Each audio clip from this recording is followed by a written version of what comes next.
Halo selamat siang pemirsa, IDX Channel kembali berjumpa dalam IDX First Session Closing, tentunya dengan sejumlah informasi dari dunia ekonomi dan bisnis yang akan kami sajikan untuk Anda.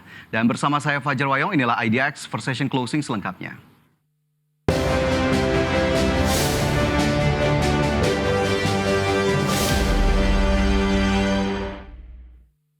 Pemirsa, PT VKTR Teknologi Mobilitas Tbk telah resmi menjadi perusahaan tercatat di Bursa Efek Indonesia di tahun 2023. Dalam gelaran IPO, emiten dengan kode saham VKTR ini melepas 8,75 miliar saham dengan nominal Rp100 per saham.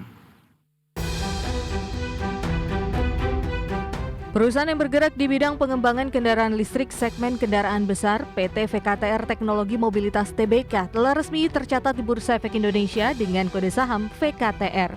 Dalam gelaran IPO, VKTR menawarkan 8,75 miliar saham baru atau sebanyak-banyaknya 20% dari modal yang ditempatkan dan disetor penuh perseroan setelah penawaran umum. Adapun harga sahamnya ditetapkan di level Rp100 per saham. Dalam prospektus, VKTR setidaknya mengincar dana raihan IPO sebesar Rp875 miliar. Sementara itu terkait dana hasil IPO, sekitar 40,29% akan digunakan untuk belanja modal termasuk untuk pengembangan fasilitas produksi dan perakitan kendaraan listrik. Kemudian sekitar 11,69% akan diberikan kepada perusahaan anak PT Bakri Auto Parts. Selanjutnya 2,51% untuk pelunasan utang kepada PT Tambaratama Mandiri, 1,4% untuk pelunasan pokok utang kepada PT Andara Multisarana, serta akan digunakan untuk modal kerja atau operational expenditure. Sementara itu, terkait kinerja perseroan, Komisaris Utama PT VKTR Teknologi Mobilitas Tbk Anindya Novian Bakri optimistis setelah melantai di Bursa Efek Indonesia, kinerja keuangan VKTR akan lebih baik dari tahun sebelumnya. Perusahaan pun berencana untuk menggenjot produksi bus listrik tahun depan. Oleh karena itu, manajemen VKTR berharap pemerintah segera mengucurkan insentif kepemilikan bus listrik serta berharap adanya subsidi kepemilikan bus listrik. Jakarta, Tim Liputan IDX Channel.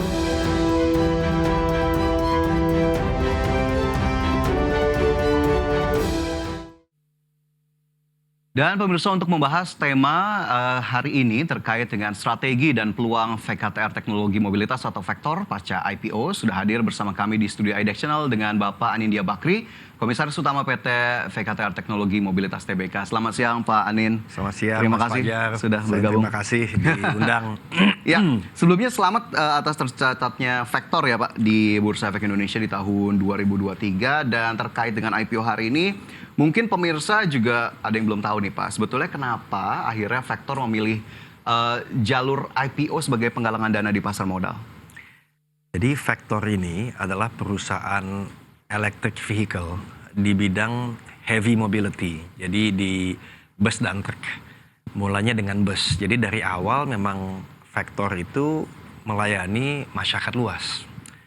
Contoh saja, kita punya 30 bus listrik di rutenya Transjakarta, itu selama 14 bulan telah membawa 10 juta orang, yang tidak kecil, ya kan. Apalagi kalau dibandingkan dengan jumlah mobil listrik atau truk listrik pun juga 10 juta itu besar. Jadi kita mengatakan cinta pertama masyarakat terhadap Vektor adalah di bus listrik. Ya. Jadi masuk akal kalau misalnya juga kita melakukan penggalangan dana di publik. Apalagi Vektor itu mempunyai anak perusahaan yang namanya Bakri Auto Parts. Sudah 47 tahun malang melintang membuat auto parts dan sudah merupakan perusahaan yang untung. Jadi kita berani bahwa Vektor itu perusahaan yang mempunyai growth story atau pertumbuhan yang baik, tapi juga perusahaan yang sudah beruntung. Sehingga kita percaya untuk menyajikan sahamnya kepada publik sebagai salah satu alternatif pendanaan. Oke, tapi sebelumnya apakah sudah sempat memanfaatkan instrumen pasar modal Pak untuk penggalangan dana atau mungkin kepentingan lainnya? Ya, kalau grup ini kan merupakan IPO yang ke-11 ya. Ya. Jadi bukan suatu hal yang baru, tapi untuk Vektor sendiri merupakan hal yang baru. Karena memang selama ini sebagai anak perusahaannya Bakri Brothers, ya kita mendapat dana, ya injeksi dari pemegang saham utama, yaitu Bakri Brothers dan pemegang saham lainnya. Nah, tapi dengan mitra-mitra kita merasa dengan Go Public ini bagus bukan saja untuk pendanaan, tapi juga untuk mengedukasi pasar Indonesia bahwa ekosistem EV di Indonesia bisa loh terbentuk. Kita sudah melihat banyaknya teman-teman yang berhasil di bidang hilirisasi nikel atau koper, tapi untuk di sisi hilirnya atau sebagai OEM kita belum lihat banyak. Jadi mungkin kita cobalah sebagai pelopor. Oke, sebagai pelopor begitu ya masuk ke pasar modal Indonesia melalui jalur IPO. Nah ini yang cukup menarik adalah dalam gelaran IPO kemarin harga sahamnya ditetapkan di Rp100 per saham. Kemudian perkiraan raihan dananya jika ada data terbaru monggo disampaikan Pak Anin 875 miliar rupiah. Nah ini apakah kemudian IPO-nya sendiri sudah cukup menggambarkan respon investor terhadap Vector dan apakah sesuai dengan target? Jadi ya saya melihat ya ini kita bersyukurlah karena gimana juga electric vehicle itu suatu hal baru. Untungnya ya perusahaannya sudah menghasilkan. Dan untungnya juga ya kita ini didukung oleh kemampuan membuat badan daripada electric vehicle ini yang sudah cukup lama. Nah, ini yang membuat kita menjadi semangat dan animo masyarakat kita juga cukup happy ya. Melihat waktu book building, offering period, banyak sekali animonya dan hari ini saya lihat volumenya di hari pertama ya juga udah hampir 300 miliar rupiah. Jadi saya rasa itu menandakan memang sektor ini sektor yang menarik gitu. Dan mungkin saya mau sampaikan di sini nih sektor menarik bukan saja dari sisi industri atau ekonomi, tapi ini juga aspek lingkungan hidupnya sangat besar. Bahkan aspek kesehatannya dari sisi respiratori itu juga sangat baik ya untuk yang pernah merasakan bus listrik yang tidak ada baunya, tidak ada bisingnya dan juga ya tentunya baik buat lingkungan hidup. Ya. Oke. Tapi berarti terlihat ya Pak ya dari animo investor begitu di hari pertama perdagangan juga sempat mengalami lonjakan. Nah ini sesuai target sebelumnya atau tidak Pak? Terutama dari raihan dana IPO misalnya. Ya. Kalau dari IPO kita bersyukurlah ini sesuai dengan target. Dan yang paling penting adalah kita go public untuk memastikan bahwa shareholder base itu makin besar. Nah oleh karena itu ya kita ingin semakin banyak orang yang memiliki dan mudah-mudahan juga mendapatkan rezeki juga di sini sehingga makin banyak lagi perusahaan-perusahaan lain di bidang ekosistem elektrifikasi. Karena saya punya pemikiran Indonesia ini kan bisalah menjadi pemimpin di bukan elektrifikasi aja tapi dekarbonisasi secara umum. Nah, dengan segala macam inilah materi mineral di dalam tanah, kemampuan untuk energi terbarukan di atas tanah dan dengan biodiversity-nya dan kita ini hanya enabler-nya lah. Mulai dari bidang public transportation yang memang dari sisi carbon emission itu yang paling besar. Ya. Jadi memang mengajak masyarakat untuk berpartisipasi dalam pencapaian yang memang sudah diinisiasi oleh Vector ya Pak Anin ya. Nanti saya juga ingin tanyakan bagaimana kemudian proyeksi dari industri EV Indonesia di tengah kondisi global saat ini. Tapi saya masih ingin berkutat seputar IPO-nya hari ini atau pencatatannya untuk dana hasil IPO-nya sendiri Pak Anin. Ini kan cukup besar begitu ya. Akan digunakan untuk keperluan apa saja? Ya. Dananya kita itu hampir fokus kita menggunakan untuk membuat pabrik. Karena ujungnya Vector bukan saja ingin mendistribusikan bus dan truk listrik, tapi ingin mencoba membuat taraf kandungan dalam negeri yang tinggi. Sehingga nanti hanya baterai dan drivetrain saja yang masih bekerja sama dengan mitra yang sangat terkenal, BYD. Nah, jadi memang fokus daripada penggunaan dana adalah untuk membuat pabrik. Sehingga kita bisa meningkatkan sustainability, tapi juga istilahnya keberlanjutan dari sisi mata rantai produksi. Dan itu juga bisa meningkatkan margin yang sekarang sudah sekali lagi menghasilkan. Ya.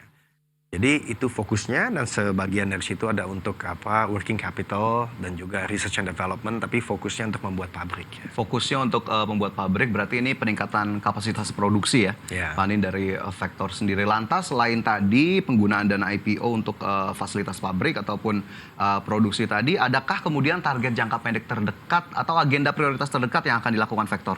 Ya. Saya rasa nomor satu, setelah perusahaan ini publik, ya kita ingin memastikan bahwa kita berhasil mengedukasi pasar dan juga bisa menjual lebih banyak lagi bus-bus listrik ke depannya. Tapi bukan saja menjual bus listrik, tapi kita juga ingin supaya taraf kandungan dalam negerinya itu juga semakin besar. Jadi mulanya misalnya tahun ini kita bisa 20%, sudah bagus. Tahun depan 40%, tahun depan lagi 60%, bertahap. Sehingga kita hanya menyisakan baterai dan drivetrain-nya.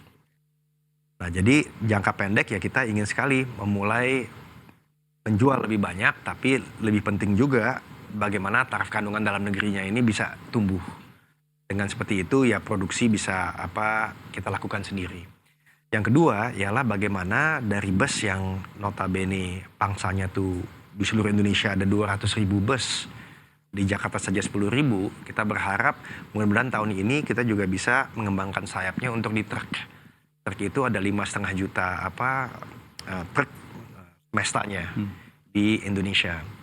Jadi kalau kita bisa mulai menyajikan truk kepada perusahaan-perusahaan, tentunya banyak yang memakai truk kan, ada yang logistik, perkebunan, pertambangan, ini akan menjadi suatu yang sangat menarik. Ya. Dan mungkin jangka pendek juga bagaimana kita bisa mempunyai klien lebih banyak lagi. Ya, Oke. Maksudnya kita berterima kasih dengan Transjakarta, tapi kita juga pengen mendiversifikasi supaya makin banyak lagi baik semacam bus rapid transit seperti Transjakarta maupun juga perusahaan-perusahaan yang sekarang semakin peka untuk lebih ramah lingkungan. Oke, berarti memang tetap lagi-lagi mengundang klien-klien baru, mitra-mitra baru begitu ya untuk kemudian bisa ikut serta dalam pencapaian vektor dalam waktu dekat. Nah, ini yang juga cukup menarik dan pastinya saya juga ingin tahu Pak Anin, sebetulnya berkaca dari kondisi saat ini industri kendaraan listrik di Indonesia seperti apa Pak Anin? Dan adakah kemudian proyeksinya sendiri mungkin dalam beberapa waktu ke depan atau beberapa tahun ke depan? Ya. Tadi saya singgung sedikit, mungkin kita bicara semestanya ya. Kan Indonesia ini arahnya udah jelas 2060 ingin menjadi negara yang net zero. Ya. Nah bahkan dikatakan pemerintah 2040 ingin STNK-nya semua tuh electric vehicle. Jadi asal bicara saja 20 tahun lagi lah. Ya. Bahkan Jakarta sendiri tuh 10.000 busnya targetnya 2030. Tapi taruhlah 20. Nah artinya kalau kita lihat bus itu 200.000 akan dielektrifikasi kurang lebih 20 tahun. Artinya setiap tahun kan 20.000. Jadi 20.000 bus ini suatu pangsa yang besar. Nah apakah bentuknya akan eksponensial, tipping point-nya di mana? Nah kita lihat nih sambil jalan. Tapi universe-nya sangat besar. Belum lagi tadi truk kita bicara 5,5 juta. Kalau dalam 20 tahun kita bagi, itu kan kurang lebih 250.000 per tahun. Jadi jumlah yang tidak kecil. Dan menariknya untuk bus listrik misalnya, itu jump start-nya itu menjadi lebih mudah. Karena satu, yang namanya charging station-nya sekali charge 1,5 jam, bus bisa jalan 350 kilo. Lumayan ya. Walaupun Jakarta itu, Transjakarta hanya butuh 250 kilo. Dan itu pun sudah paling panjang di dunia.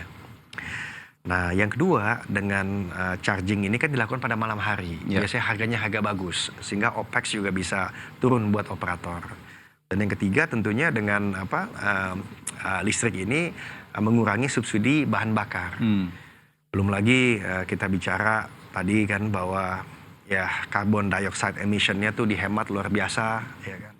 Dan yang menarik ternyata yang naik bus listrik produktivitasnya naik. Apa hubungannya? Iya. Ya kan? Ternyata karena tidak ada bau, tidak ada bising, dan tentunya hirupan udara lebih enak. Nah ini menyebabkan ya mereka menjadi sangat segar sampai di tujuan. Satu data lagi, setiap kilometer daripada bus listrik itu membawa 5 orang. Ini fakta di Transjakarta. Sedangkan kalau non listrik itu 2 orang.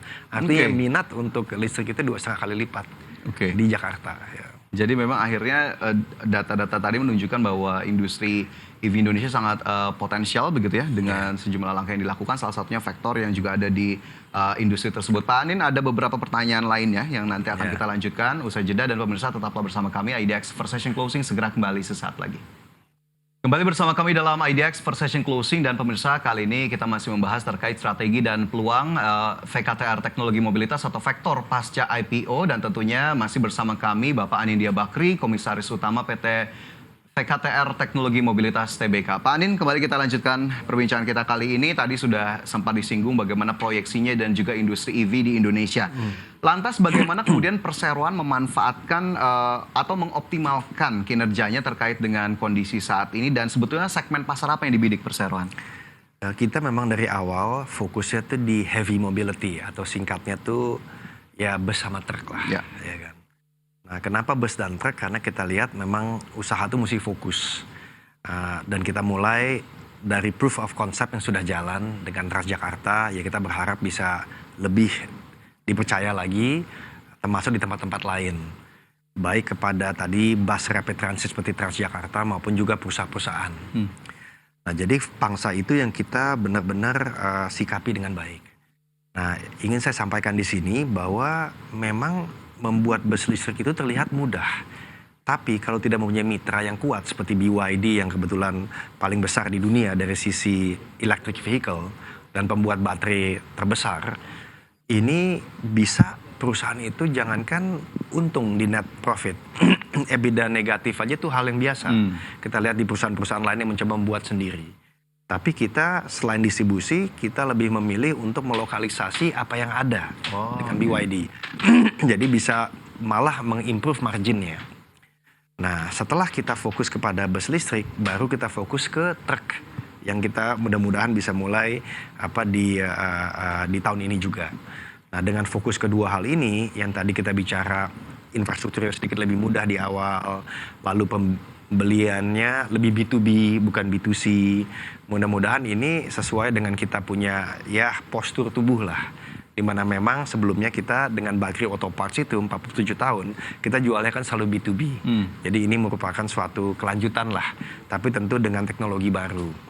Dan kita berharap suatu saat setelah distribusi, kita bisa produksi, siapa tahu kita bisa menjadi OEM sendiri, mempunyai brand sendiri. Karena sudah lama Indonesia juga nggak punya brand untuk heavy mobility ini. Tapi suatu saat kalau bisa, ya membanggakan sekali karena di India itu mungkin heavy mobility itu ada kali 50 brand. Kalau di Cina mungkin 200 brand. Saya rasa satu adalah di Indonesia. Mudah-mudahan Vector bisa jadi brand tersendiri. Oke, mudah-mudahan Vector bisa jadi pionir begitu ya. Bagaimana kemudian tadi heavy mobility terutama. Lantas tantangannya apa saja sih Pak Anen yang dihadapi Vector saat ini? Rantai pasok, kemudian juga teknologi tadi apakah kemudian masih menjadi isu utama? Saya rasa tantangannya adalah bagaimana mengedukasi pasar bahwa kepemilikan daripada bus listrik dan nanti truk listrik itu baik dari segala macam angle. Karena kita tahu bahwa bus listrik ini dan truk listrik ini di awal bukan murah. Lebih mahal daripada bus yang non-EV. Akan tetapi dalam waktu 4-5 tahun karena adanya penghematan sampai 80% daripada operation expenses, itu bisa sudah balik modal. Mengetahui biasanya jaminan daripada baterai itu bisa 8 tahunan, nah disitulah nilai tambahnya. Nah selain itu perusahaan-perusahaan yang memakai electric vehicle untuk bus sama truknya bisa mendapatkan carbon credit sendiri. Belum lagi peningkatan daripada biasanya credit rating. Jadi kita lihat benar-benar sambil menyelam minum air. Kan sambil memakai bus listrik, mereka bisa menghemat OPEX, membantu lingkungan hidup, lalu juga mendapatkan carbon credit nantinya, dan mudah-mudahan credit ratingnya juga bisa improve. Nah, sedangkan di sisi kita, ya kita ingin menyediakan teknologi ini makin hari makin baik. Satu hal aja untuk perspektif berbeda, satu bus listrik itu ada 3.000 chips. Jadi suatu saat memang chips ini menjadi suatu data center sendiri. Karena data yang kita serap dari bus listrik ini juga setiap hari cukup besar. Dan ini dapat kita gunakan untuk membantu memberikan servis lebih baik lagi. Oke, cukup banyak sekali. Kemudian tadi positive impact-nya ternyata di berbagai sisi juga turut disentuh begitu ya dengan apa yang dilakukan oleh Vector. Lantas mungkin ini menjadi pertanyaan saya yang terakhir dan mewakili pelaku pasar atau investor ya Pak Anin. Apa yang menjadi harapan utama dari Vector setelah resmi menjadi perusahaan tercatat di Bursa Efek Indonesia? Ya kita berharap bisa menjadi pelopor yang baik, yang istilahnya tadi dititipkan juga membawa suatu tata kelola yang baik. Jadi sambil kita mengedukasi pasar mengenai industri hilir daripada elektrifikasi ini, kami juga ingin memberikan kontribusi yang lebih baik kepada dekarbonisasi, udara, kesehatan. Tapi perusahaannya sendiri ini mesti bisa menjadi perusahaan dengan tata kelola yang baik, industrialis sejati, tapi di era yang baru. Dan seperti tagline kita, kita pengen menjadi Indonesian Pride, Global Contribution.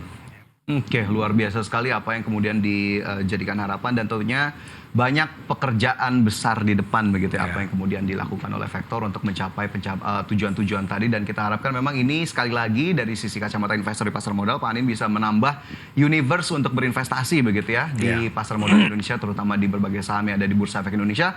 Terima kasih banyak Pak Anin sudah bergabung bersama kami hari ini di ID Expert Session Closing. Kita harapkan bisa jumpa kembali ya Pak di lain waktu. Makasih Mas Fajar. Ya. Dan pemirsa tetaplah bersama kami, ID Expert Session Closing akan segera kembali usai jeda dengan informasi-informasi lainnya.